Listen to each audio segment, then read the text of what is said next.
I do a little mentoring of other small businesses because I know that being in business is really hard, right? Everything we do is new to us. We're wearing new hats. Nothing's really comfortable until it's comfortable, right? And sometimes there are things we're just not good at. And so I've always said to small business owners, when you are asked, how's business? The attitude has to convey something positive, right? Because we never want to put out energy that feels like we're a failure, because nobody wants to get behind a failure, right? They may have sympathy for a failure, but they're not necessarily going to rally around you and make you bolder and stronger unless they feel like you have the potential.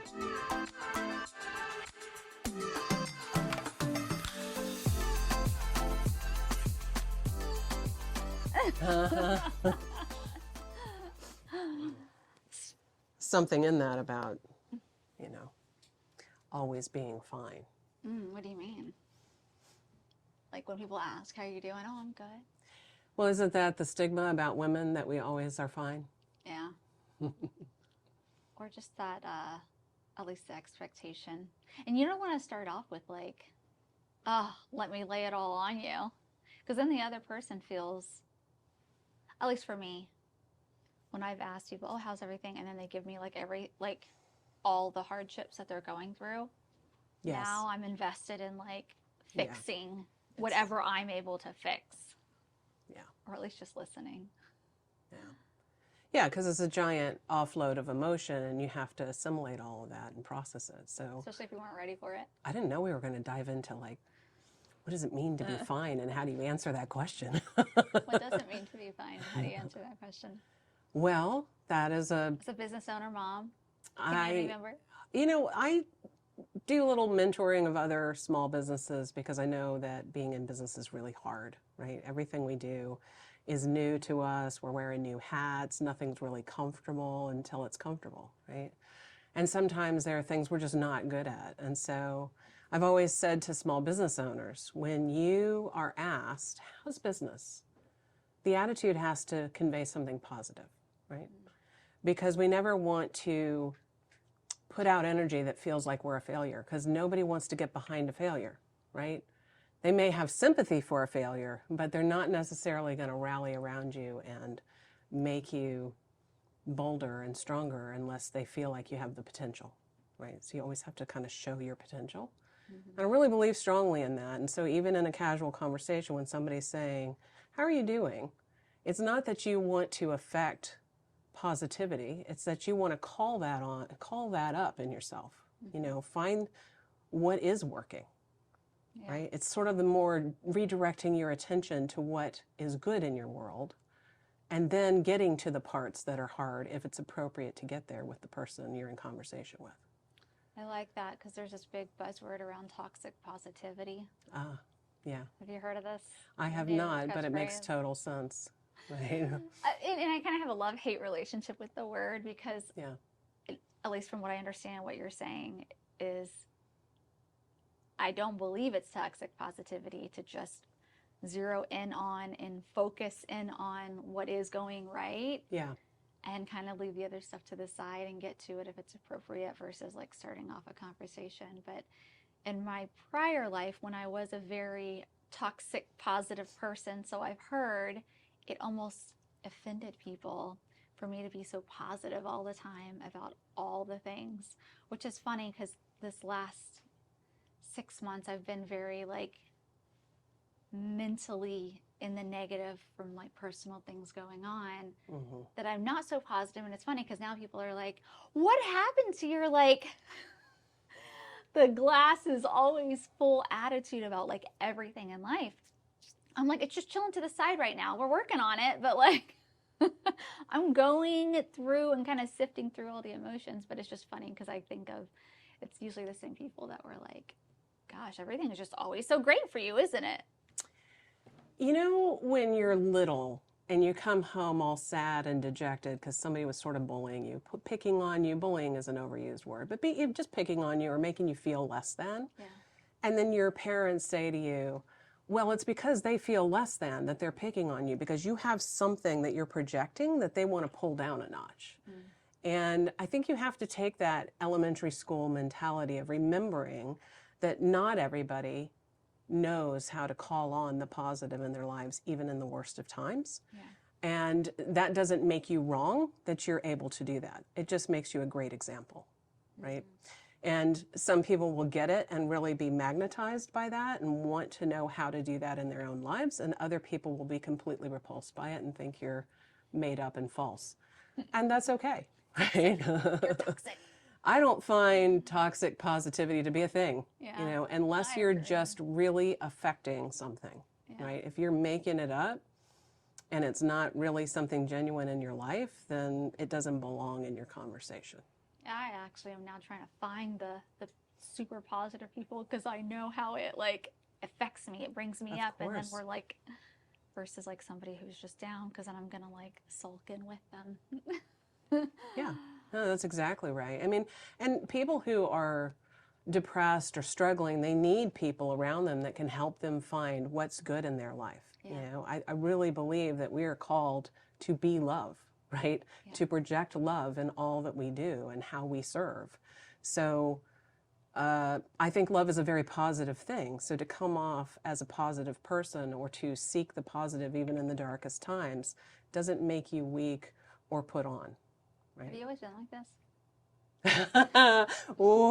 Which part? This. All of this. I don't know. I think God just moves through us and we either listen or we don't. Do you feel like you were like this like through high school, college? Yes, I was a magnet for people because they knew I would have an answer for them.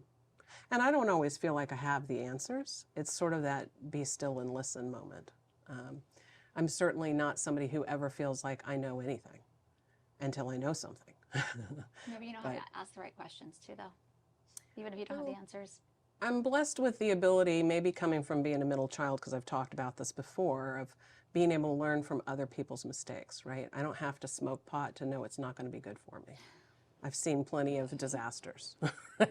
I don't have to drink to excess to know that that's probably not going to be a positive thing in my life, right? I can learn from other people's hardships. And I think that's a good superpower to have.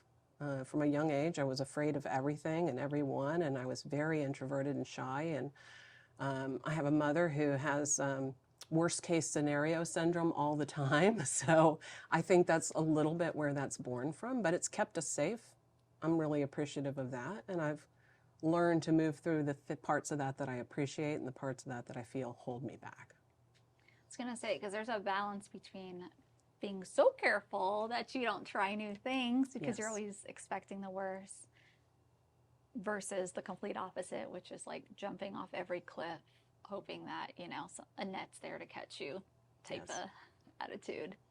Yes. So it sounds like you found that happy. I did. I mean, my mother's a very powerful woman. She's just very engaged. She was loving. She was a nurturer. She took care of everybody around her before she took care of herself. And so I don't mean anything by that bringing me down. It actually is a life lesson that has helped me figure out where do I strike that balance. Because as I said to my kids when the world shut down and I knew everybody was afraid, like, we can't wrap ourselves in bubble wrap and live in a protected life all the time. Every day when we get out of bed, we make choices and we assess our risk. Leaving the house, getting out of bed, getting dressed, how you're standing, what you're doing, how you walk down the steps. These are risks in life. These are the little risks, right? But we make a million choices a day to assess risk and assume that a greater thing can come if we take the risk, right? So for me, being a person who came from a place of being afraid and knowing that would hold me back, and I've told this story about the origins of my business, I just woke up one day and I thought, the fear of not doing this is greater than the fear of actually taking the risk, right? Because if I don't do it, I know I'm going to beat myself up. Like, I could have done that. I should have done that. I would have been good at that. And if you don't test yourself, if you don't find out what you can be good at, you're never going to know your limits, right? Yeah. So. Do you feel like you know your limits now? I feel like life doesn't really give us limits. I think we're actually very unlimited as human beings, and our potential to grow, thrive, affect change. the whole phrase "be the change" I think is really powerful and helps move me. In fact, I have these little power bracelets I made many years ago before words were a big popular thing on your jewelry. I had one of our jewelers make them. And, you know, one of them says, so they're little secret things inside, and I think one of them does say, "Be the change." I love it. So each bracelet says something to remind me of what my values are. Excellence is not optional, which reminds me that even though I feel like I'm inherently lazy, which maybe all humans are, I, know that excellence only comes from action, Yeah. right? Decide to be extraordinary. That's a decision we make every day. Like we can be in the dumps, like we started this whole conversation, be really mired in all the hardships that life hands, or we can decide to be better than that, bigger than that, right? And then no compromises, meaning people are always going to have to try to pull you off your mark. They want to influence you in their own way. They put you in the box they want to see you in. And I don't mean to overuse the word box, but there really is a place. And I tell people when they come in for eyeglasses and they want their husbands and their teenage daughters and their best friends to come and help them pick out their eyewear later, my words are always, these people love you and they come to you from a place of expecting you to be what makes them comfortable. And when you choose something outside of that comfort for them, even if it's a change in your appearance, they are going to be against it because it automatically, change is uncomfortable for everybody at different levels, and all types of change can bring discomfort. So you're asking them to grow with you and they may not be ready to grow. So you have to decide, are you ready to grow and be you and let them to accept you as you show up? Or do you want to be held to the standard that they want you to be for their own comfort? And that's not them being poor judgment for you. It's what they know, right? It's comfortable.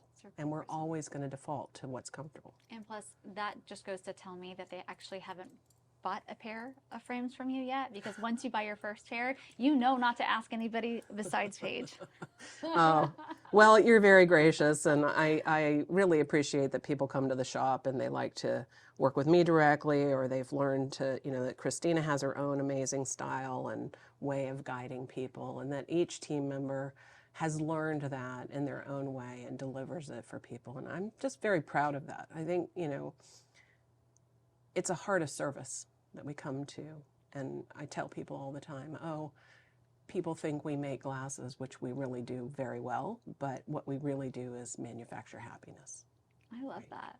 We, at our heart and who we are and the culture that we've built there, we really want you to embrace and be empowered by your look and your story and be able to tell that as effectively as you can. And we don't stand before people with our full confidence if we're uncomfortable with some aspect of what they're seeing, right? So that's the heart that we come at from business in all of our decisions, but it's part of the success story of Eyetopia.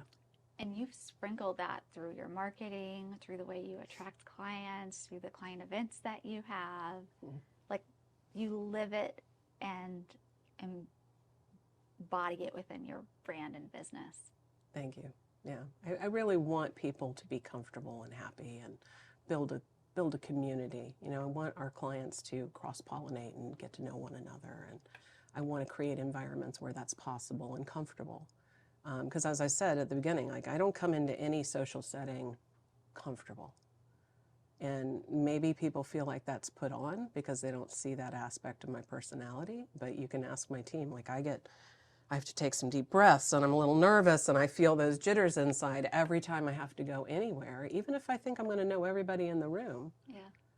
I always try to just come with my calmest energy and look people in the eye and do the things my parents taught me to do from early stages of communication. I grew up in a military family, so it was shake hands and say hello and look people in the eye and wear your confidence proud. And I was do you think that though is part of why you do what you do today, in terms of the confidence, the frames, getting outside of your comfort zone? Like, have you ever Oh, yes. So thought certainly through. my own story is wrapped up in how I engage others. Everybody comes at things that way. And so, knowing that people can be, well, actually, I'll start at the origins of Eyetopia. When I first launched, I had been at an event. It was in my own industry, and the speaker got up on the stage, and it was a woman, and she was very confident and well dressed. And I thought, oh, this is like a woman who has it all together. And she starts her topic, standing at the podium, steps away from the podium a few times, and I thought, oh, one day maybe I could be a speaker that could walk away from the podium. Yeah. you know? And then she gets back to the podium to look at her notes, and she awkwardly picks up, now this is in my own industry, right? Awkwardly picks up this pair of glasses, puts them on, looks really uncomfortable, looks at her notes, looks back at the audience, awkwardly takes her glasses off and walks away from the podium again. And I said to myself, she's just undermined her entire authority, right?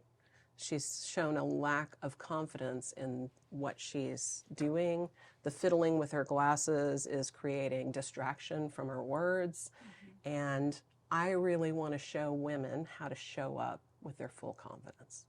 I really think it's so important that we not be so uncomfortable in our own skin that when we're in front of an audience, we're awkwardly undermining our own ability to influence the way we're wanting to influence. I want to throw something out at you and see what your thoughts are about Sure. this.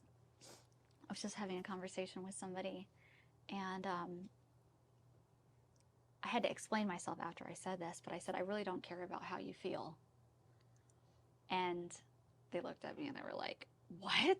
That's like in total disgust. And I said, you don't feel like doing the important things in life. Like nobody wakes up and says, oh, for the most part, I mean, I usually do, but like, oh, I feel like going and brushing my teeth, or I feel like going to work, or I feel like changing the baby's diaper. Like we don't feel like doing the important things in life. And so it's like, I don't really care about how you feel. I don't care about how I feel. It's just, these are things that I need to get done, whether I feel like it or not. And for a while, I've removed myself from my feelings, because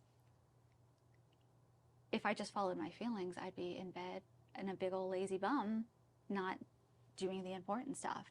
And just hearing you talk about like how she probably felt in the moment versus how she showed up, you know what I mean? Like she didn't maybe do that work of removing herself from her feelings and showing up with the confidence that everybody wanted.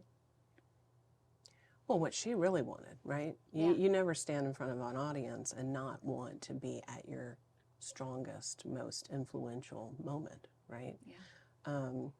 To your point, and I'm like you, I do mentor other people because I feel like we get to a place where we've learned hard things and we're almost required Yeah. to reach back and make sure other people know how to do it without as much hardship. But I have a separate business called In Full Focus, which you know, and I only take 3 clients a year. And those clients always, when they're the first year with me, tell me, oh, that felt like boot camp. Right? And the first month is really hard and really uncomfortable because I'm saying things to them like, I don't really care how you feel. This is not about your feelings. This is about what you want. And your feelings aren't going to get you there in the way you need to get there, right? They matter, but not for the way we're going to achieve this, right? And you're exactly right, because if we worry about how we feel all the time, we don't get out of bed. Yeah. I don't think any of us would get out of bed if we were always worried about how we felt. Why is there such an emphasis on feelings? What do you mean by that? Well, going through school, not for me, but like for my kids, the therapists, counselors, and I'm not undermining depression because I know it's a real thing, but just feelings of sadness. How do you feel about it? There's a very big emphasis on how we feel. Well, without talking about how that affects our... And I think depression comes in all forms, right? Yeah. I mean, we can get very depressed and disabled in our ability to move into our next best self if we're allowing ourselves to stay stuck, or we're afraid to take the next step, or we really just don't know the answer to what do you want. And so often, if we're not in tune with our own emotions and how we're projecting, because emotion is how we communicate more than words, right? It's what body language is about. If we're not in tune with how we are feeling and how we're projecting that, then we don't know how to communicate more effectively, right? So understanding who we are at our core, what our values, what we want to rally ourselves around, what moves us, and what makes us feel like our cup is filled with joy so that we can spill the joy over to others. I think emotion plays a huge role in every aspect of our human nature and how we are attracted or unattracted to people. Does that answer the question? A little bit, yeah. I think it's just like a lot of self-awareness is kind of what I'm hearing, is being aware of, like, feelings are important, emotion is important, because you need to be able to process that in order to take action on your feelings. I find a lot of people, and in my time as a business owner, I've had people who I have engaged with or found that they don't understand the impact they have on other people. They think it's just their little sphere, their bubble that they're living in, and they have to get all these things for themselves to be just right so that they have what they need. But they're not really understanding that every decision they make, how they engage in the world, has this bigger impact around them, and that they're sort of stepping on other people as they go. And I do try to give people the benefit of the doubt if I'm feeling like someone's stepping all over me. Either A, I'm inviting it, right, allowing it, or, you know, B, they literally are just, as the comedian once said, pricks in a bubble. They just don't have any perception that they are impacting in a negative way. I can't remember the comedian that said that, but you know, and inappropriate on camera, but there it is. That's who I am.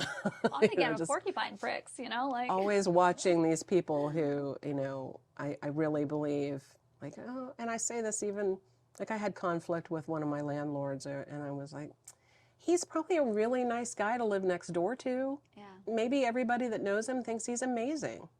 But to be my landlord, he was not pleasant. Yeah, which is why. But don't you feel like that helped your journey as a business owner? Oh, absolutely. Yeah. Because you were like, no more landlord, I'm buying my own. Yeah. From actually a really early stage in business, I signed that first lease, and I said to my husband, good grief, these people like own you. Yeah. They own you. And then you realize as you approach re-signing your lease or renewing your lease that if you even smell an ounce like success, there is no way that lease negotiation is going to go well. Prices, yeah. Right? Because they see dollar signs, they're in business to make money and make sure their business is being managed well and that they're maximizing their own income. And I have reminded many a business person over the year that's complaining about their landlord, well, remember, you're engaging with another business. Right?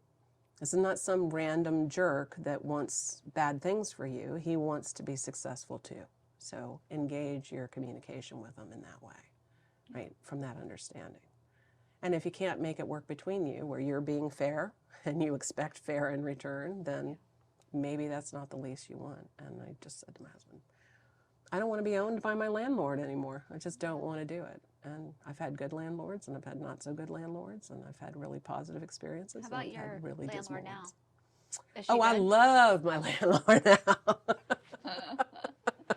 Yeah, I bought my building in 2006. It was a time of major change in my life. I was hiring my first employees, buying a building, having my first child, and my mother said to me, do you have to do everything the hardest way possible? Does it have to be everything at once? I'm like, yeah, I think so. I think that's it. Because that's right. You know, rip it off like a Band-Aid. There we go. Let's just get it done and figure it out. Speaking of which, where do you see yourself in the next 5, 10, 20 years? Do you think long term, or are you kind of more of a week by week, month by month, year by year person?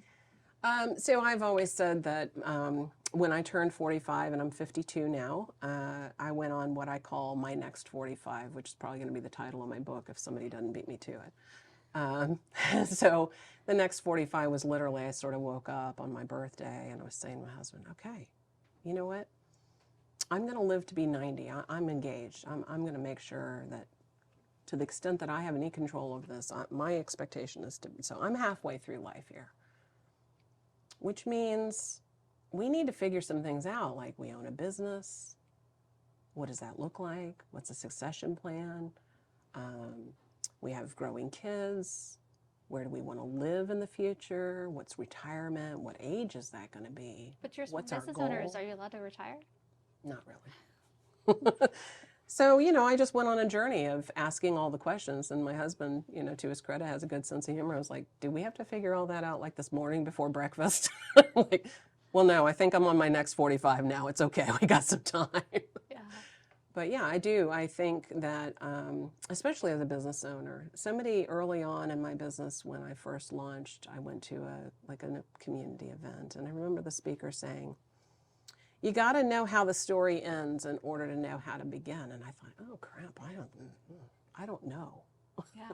I don't know how this story ends. Right? I'm just in it to do it. something that makes me feel like I've contributed."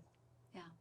But do you have to Right. know how the story ends? Because I think that's one mindset philosophy, but I've heard different Yeah, types. I don't know. I mean, I do think projecting out and visualizing, I mean, even just starting the business, really visualizing and manifesting what you want, it does require steeping yourself in a scenario that you can really live before you live it. Um, I don't know what other gurus would say about it, but my own way is to sort of see myself at the victory line and how that feels and what I wanted from that. And starting a business, it was like going into it very practical. I'm a very practical person, right? This is the woman who registered a tool chest for her bridal registry instead of China. I'm practical. I'm like, I'm starting a new house. I'm going to need some screwdrivers. Yeah. And I'm not talking drinks.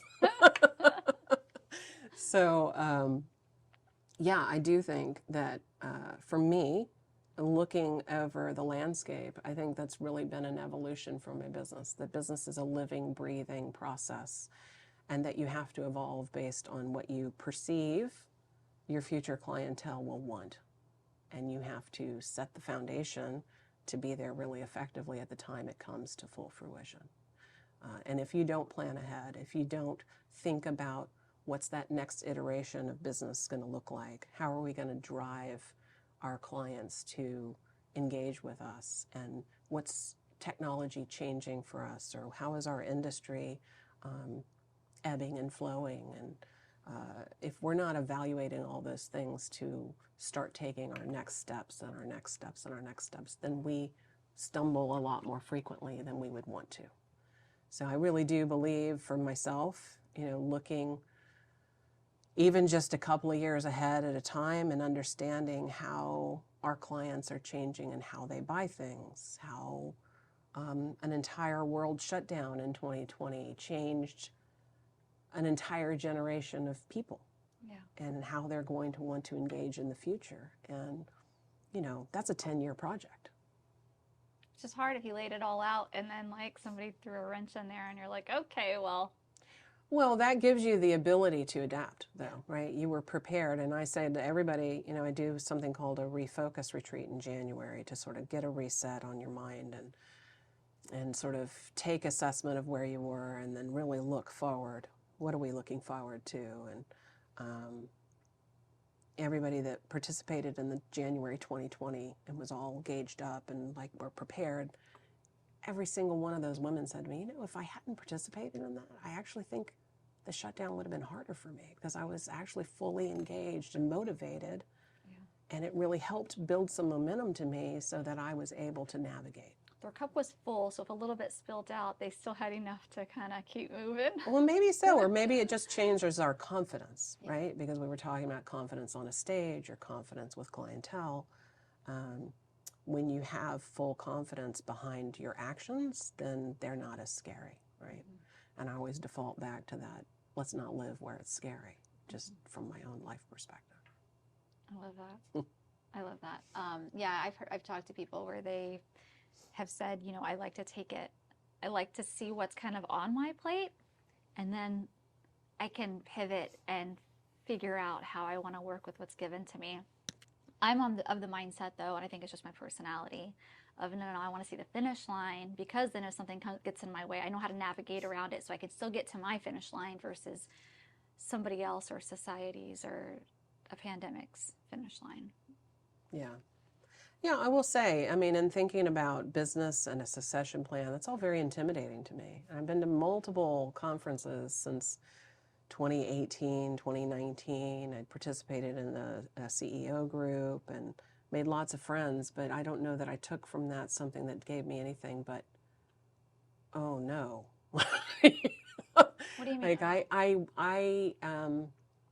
you know, looking at the finish line of business, I don't know that I like doing that because I'm so steeped in the day to day of trying to find the joy in what we're doing.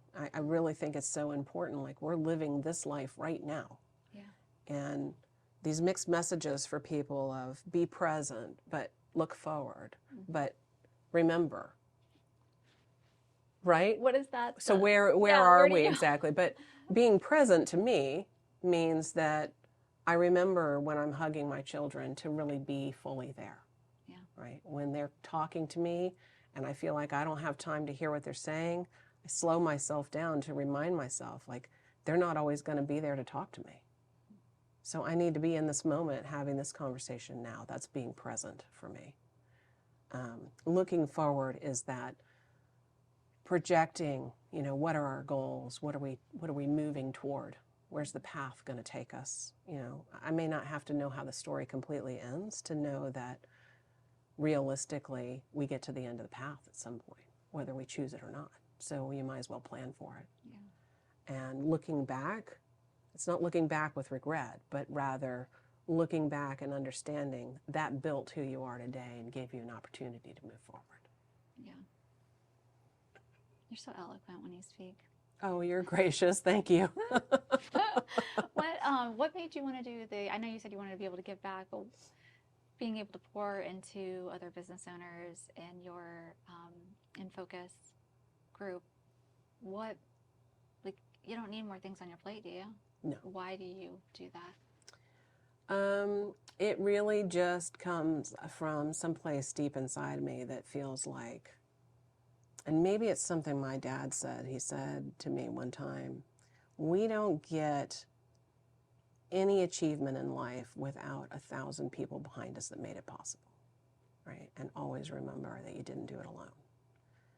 And when I started this business and I realized, good grief, I don't know anything. I don't know how to do this. I'm looking around for people who do. And 21 years in, I still go into circles that I think, okay, this is going to be the circle where I'm the little fish in the big pond and I'm going to learn something momentous, right? Like amazing. I'm going to be like, oh, an aha moment. But really, I don't actually believe at this point that anybody knows all the things. There's no secret to success except your own drive and your own willingness to do the hard stuff.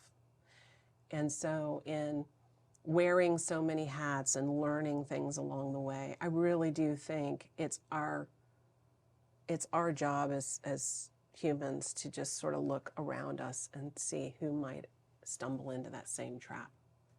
Right?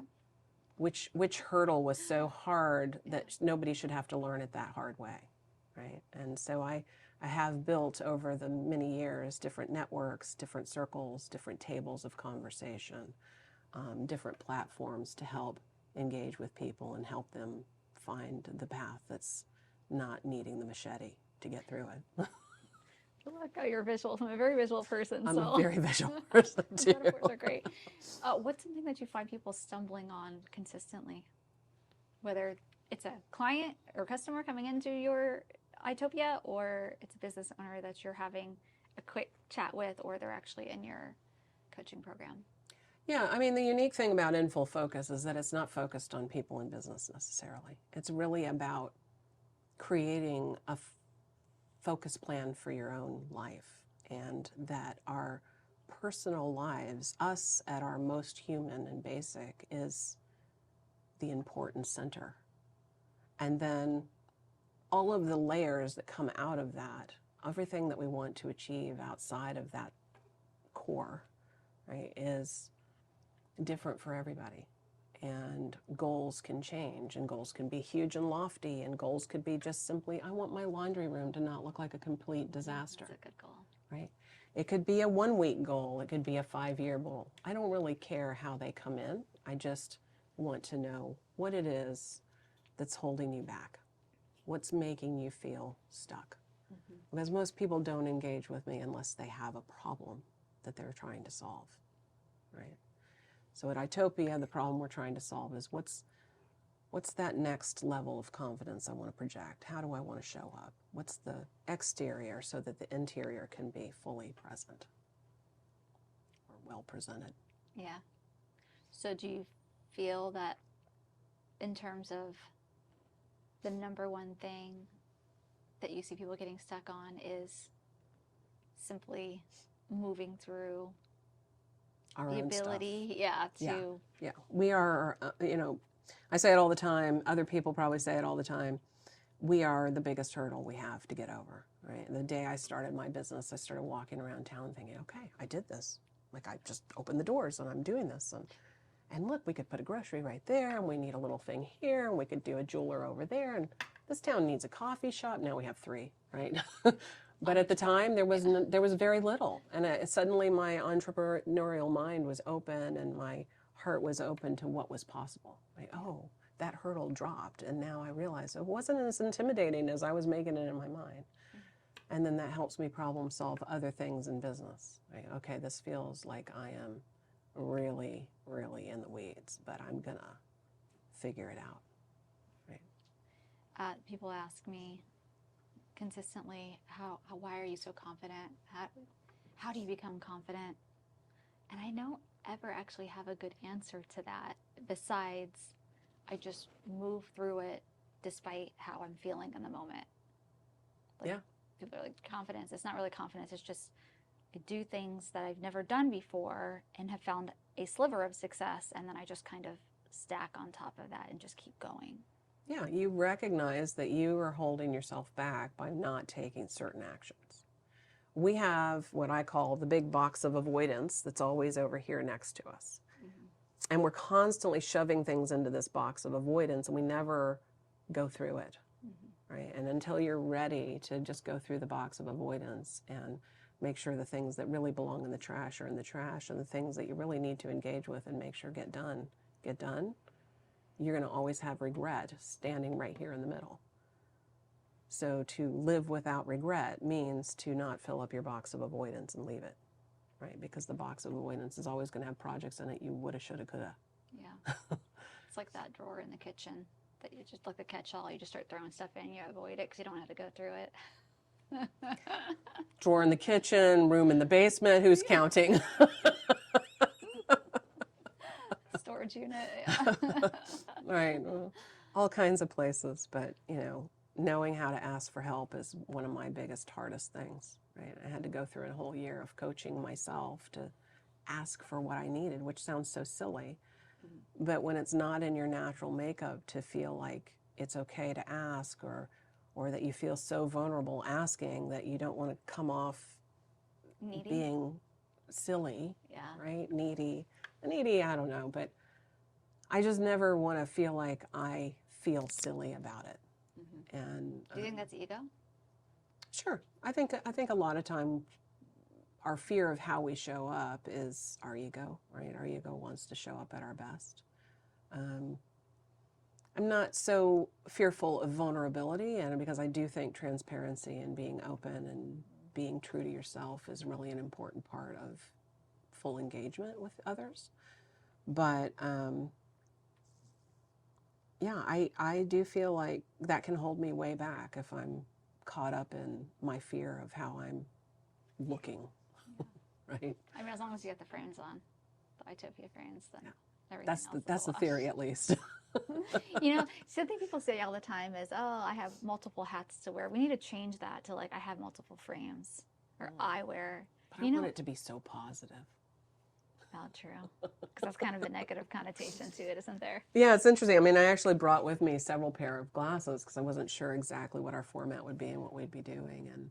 And recently, you know, in the beginning, white glasses were my thing, and now pink is sort of more my theme, and I've been wearing more pinks. And pink was always my favorite color growing up. And I said to my team, okay, pick me a pair. Yeah.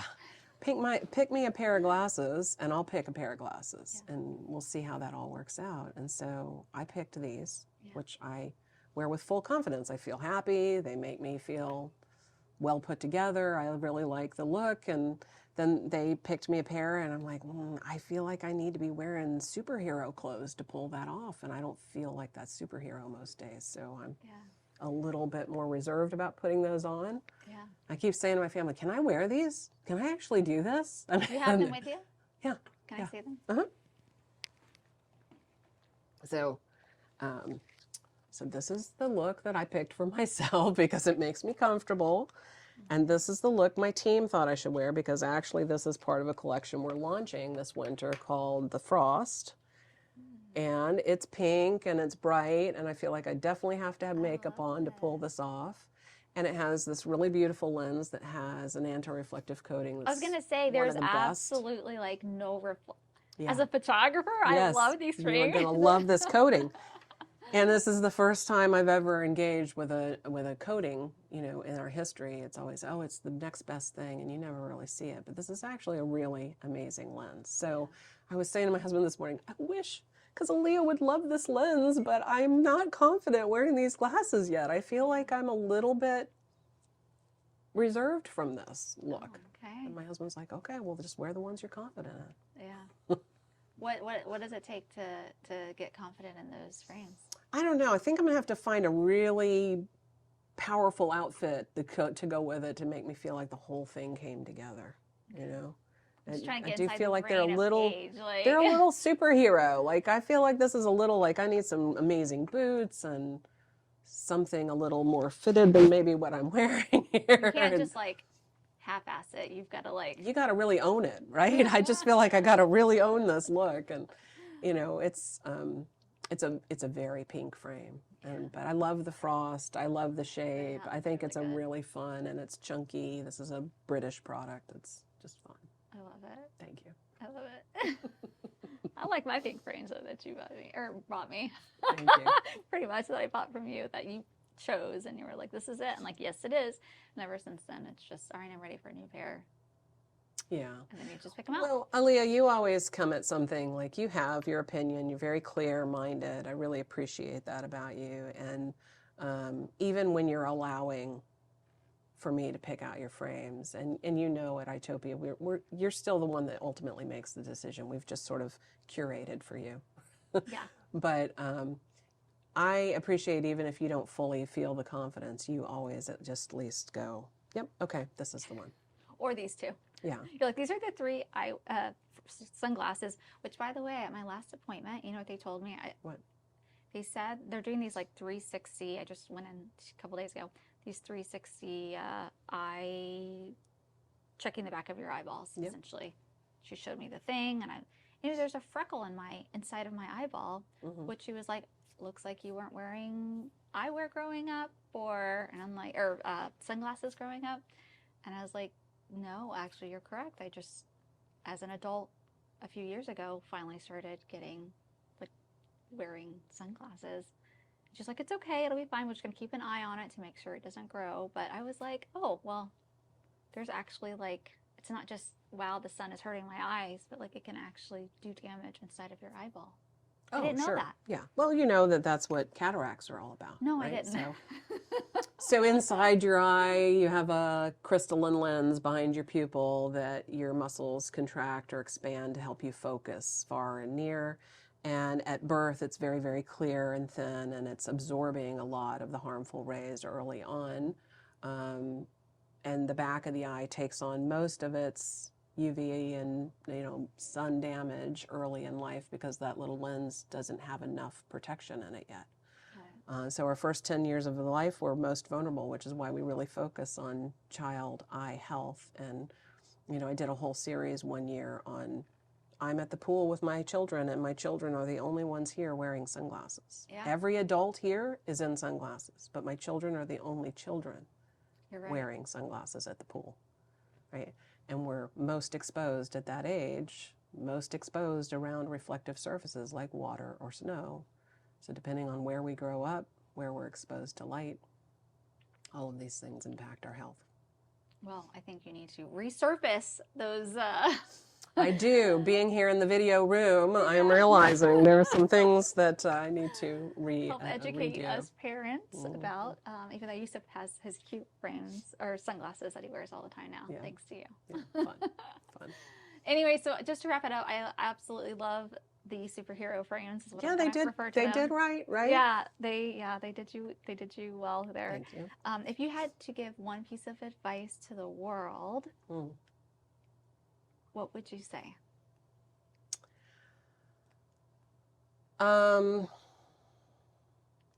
Yes, you can. That's what I have, right? We're always going to doubt. And my words to you would always be, I know you can, and yes, you can, right? Life is hard. Make the best of it. Love it. Permission. Yeah. Encouragement. Yeah. Thank you so much for Thank you being so on my much. show. And this was a great conversation. Oh, well, It you're was such awesome. an Thank you easy so much. conversation. I appreciate you greatly. Where can people find you? Well, Eyetopia is just down the street at 223 Loudon Street here in beautiful historic Leesburg. And I'm on the web at Eyetopia Inc. everywhere you would look, and eyetopiainc.com. In Full Focus doesn't have a web presence because, again, I'm very careful about the 3 clients I take per year, and then I want to make sure I devote enough of myself to that. So that's all pending. But if you want to reach out to me on any subject, you can find me at Eyetopia. Perfect. Thank you so much. Thank you for having me.